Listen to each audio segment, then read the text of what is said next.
In very severe traumatic brain injuries, you'll go to the hospital and they'll say, okay, we have a brain hemorrhage here. This is obviously very severe. If you really think about what the brain does, it's our command center. Anything from moving, talking with my hands right now, or to just my involuntary movement, my heart beating, my breath of fresh air coming into my lungs, all those things is controlled by my brain. On another level, we call them invisible injuries, to the extent that you can't see any traumatic damage to the head or to the face.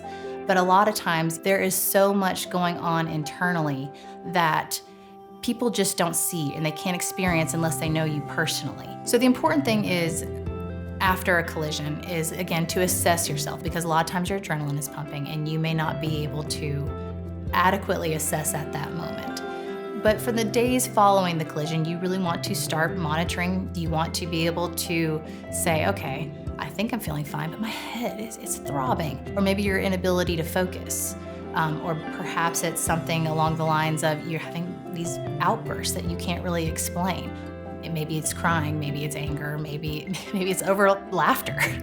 But all of these things are signs that you may have experienced a traumatic brain injury. You have these minor changes of who you are, and you wake up and you're like, this isn't me.